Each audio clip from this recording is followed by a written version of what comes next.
Well, yeah, thanks guys for the words for both Spencer and myself. Really appreciate it. And, they've had small groups in senior high for 7 years. This is my 11th year in senior high. Only the last 7 have had small groups. And, I can honestly say I think I've really gotten the most out of this year. You're really an incredible group of guys. You've got so much going for you. And I don't know if you really know that, but you do. I mean, your personalities, your character, your sense of humor, your love for God, your love for other people.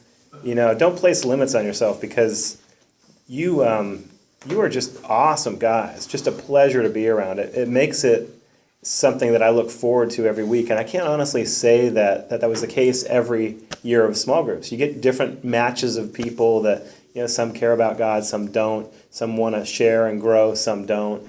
But you guys as a whole are just a tremendous group. And, I talk a lot about, making the right decisions in life, what to stay away from. But a lot of times I don't talk as much about how much God loves you and how much he cares about you and how much he has to offer you if you just give him the time. The peace and the joy and the sense of contentment and purpose that comes from serving God with all your heart is something that you will never find in the world. You will never have enough money, an important enough job, a hot enough girlfriend or wife, a big enough house, a cool enough car to even come remotely close to what you'll have if you have a strong personal relationship with Christ. And the way that you have that is by giving him the time. Because if you have a friend or if you have a girlfriend, if you have a wife, your relationship will never be strong if you don't give your heart to it, if you don't give your life to it, if you don't spend the time communicating regularly and doing what it takes for that relationship to grow. And it works the same way with your faith. If you put God first in what you do, he will bless you. It doesn't mean your life is going to be perfect. It doesn't mean that you're going to have everything that you always wanted, but you'll have the things that are most important, the sense of purpose in life, the knowledge that you've got heaven waiting for you, and it's so much better than you could have ever imagined. Like we talked about, it's not harps and clouds and everything else and robes and wings. It's perfection. You guys don't have to worry about what goes wrong in life. You don't have to worry about a nuke being dropped on our country. You don't have to worry about economic collapse because those things just bring you one step closer to your eternity with God. And you can have such an incredible impact on other people where you go.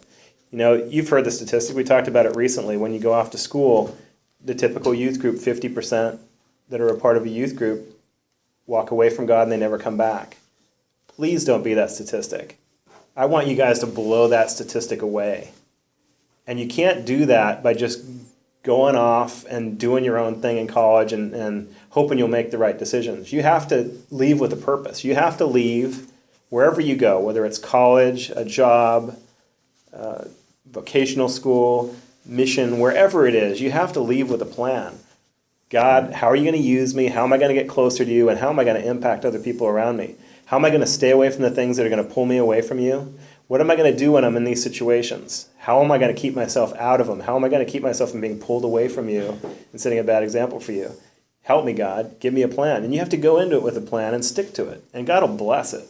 I always had a plan. It wasn't like I stumbled my way through high school and college avoiding all the pitfalls because I believed strongly in God. I had a plan. I'd say, God, I need you to help me, and here's where I'm going to draw the line and help me stick to it. I'm not going to walk up to the line every weekend and see which side I end up on. I know what side I'm on, and that's the side I stay on. You guys can do that too. Love God with all your heart. Give him a chance to work in your lives. Get plugged into a ministry right away. I'm telling you, you will not develop a better group of friends and more meaningful relationships after high school than if you get into a ministry wherever you are, whether it's the church that you go to, whether it's a college campus group, or wherever you find yourself.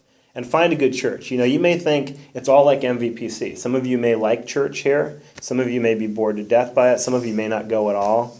There are so many good churches out there that will blow your socks off. And all some of you guys know is MVPC, but there's so much more out there. Find a church and make it a part of your life the rest of your life. And determine that you're not just a college student, you're not just an athlete, you're not just a brother or a son or a business major or an accountant or whatever you end up being. You're a man of God first, and you're all those things second, third, fourth, and fifth. Because if you're a man of God first, all those other things are going to have so much more meaning than if God weren't at the top of the food chain for you.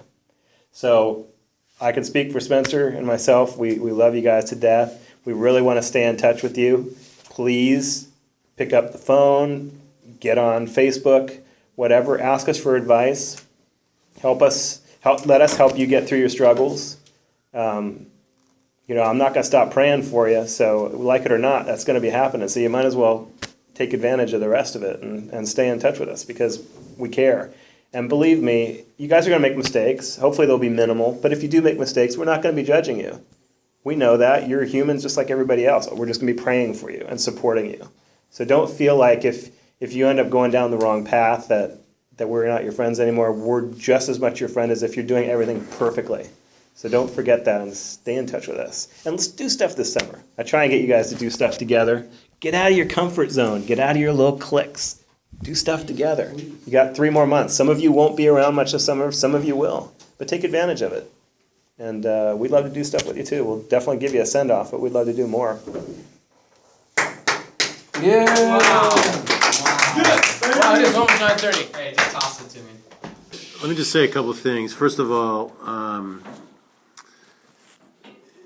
I can't even tell you what it means to me to have you guys say the things that you've said. And I've known some of you for 7 years. I've known some of you for just this year. Some a couple of years, some in and out. Some guys have been in Quest. They left. They came back. But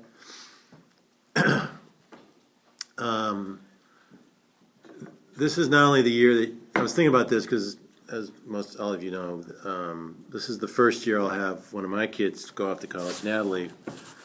And I was thinking that it's not just my daughter that's leaving; it's 12 other sons of mine, and that's the way I feel about all of you. And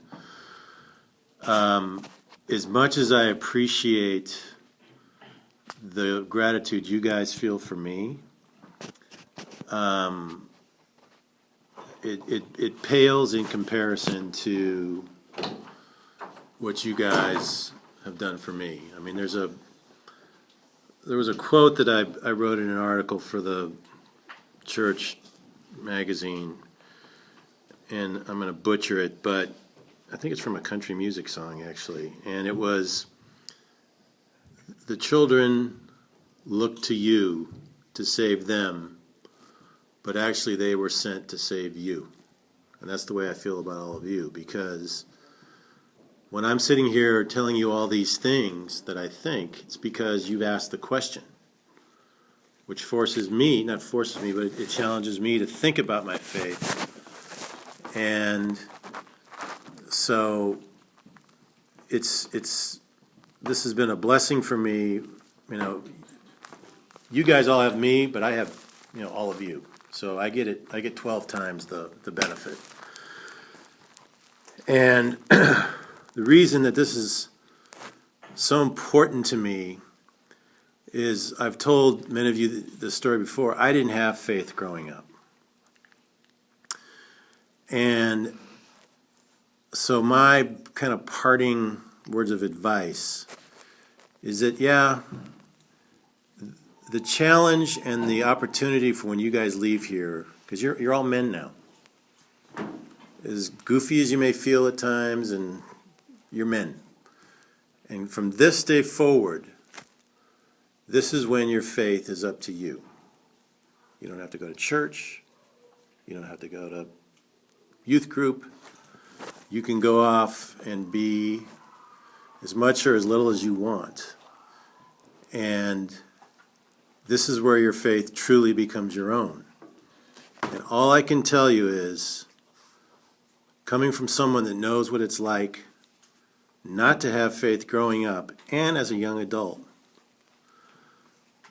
compared to what it's like to have faith and to have God and to have truth, hang on to it like your life depended on it, because it does. And it's not just this life, but eternity. And sometimes I think people that grow up with faith maybe take it for granted, because that's all they've known.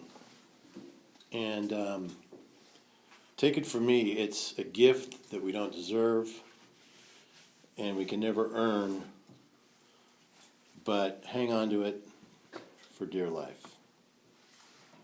because it's not only the truth, it's what will make your life happy, meaningful, and it doesn't mean you won't experience pain, but when you go, life is hard enough when you don't have ultimate truth to hang on to.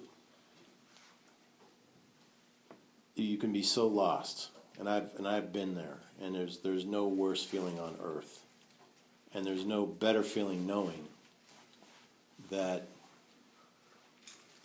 you can be saved and forgiven, and that you always have something to hang on to. So I thank all of you for either 1 year or 7 years, and I'm going to miss you guys like the sons that you've all become to me, and I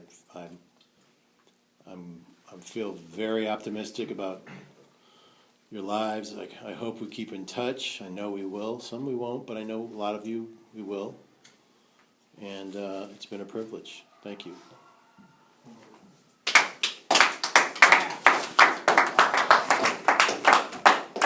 You blew out my number. Thank you.